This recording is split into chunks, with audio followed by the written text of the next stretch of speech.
Цените по рафтовите останаа непроменети, но граѓаните стравуваат од можност за нагло зголемување. Граѓаните кои утринава излегле да пазарат велат дека цените се непроменливи, но дека стравуваат од повисоки цени. За моменталната состојба велат дека прескапа е живеачката. Потенцираат дека меѓу факторите кои ја подгреваат сиромаштијата се ниските плати и пензии, со што се доведени во ситуација наместо по килограм да купуваат на парче.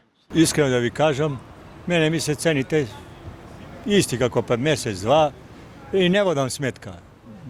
Ja mislim повеќе проблем се примањата, плати, пензии, а да ќе има сигурно поскапување. Јас лично чувствувам дека скоро на секој 2-3 недели нешто мало поскапуе. Има накачување и тоа. Едно кило пеперки 180 денари. На бит пазар 120, 100 може да најдеш, а овдека е најскупо пазарче. Превисоки се цени за нас за пензии. А и за платите и овие што примаат плати, греото е за колку ниски плати работат. Дали продавници било каде, не знам. Воќар е само владата. Само политичарите. Ги поздравувам и само нека напредуваат.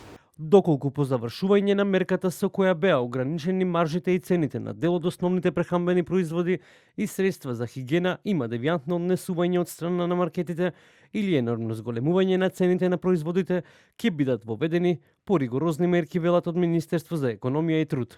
Од почетокот на месецот мај во соработка со Државниот пазарен инспекторат ќе вршат контроли на терен за да видат дали по завршувањето на мерката за ограничување на бруто профитната маржа и за замрзнување на цените ќе има енормно зголемување, доколку е потребно, идните мерки ќе бидат поригорозни од досегашните. Инспекторите ќе бидат на терен, вели директорот на ДПИ Владко Стојковски, кој потенцира дека е направен оперативен план за месец мај, од кој ќе зависи понатамошното постапување на владата во однос на состојбите со цените. Направен е оперативен план за месец мај, каде што Државниот пазарен инспекторат ќе биде на терен. Ќе врши мониторинг на производители, дистрибутери, увозници и маркети, односно ланци на маркети, каде што ќе се утврдуваат бруто профитните маржи. Ќе бидеме постојано на терен. Врз основа на таа анализа, владата ќе одлучи како ќе се постави понатаму, сепак се работи за пазарна економија. Со завршување на владината мерка за ограничување на бруто профитната маржа на основните производи, сега трговците повторно имаат слобода да ги одредуваат цените на повеќе од 1000 прехранбени и непрехранбени производи.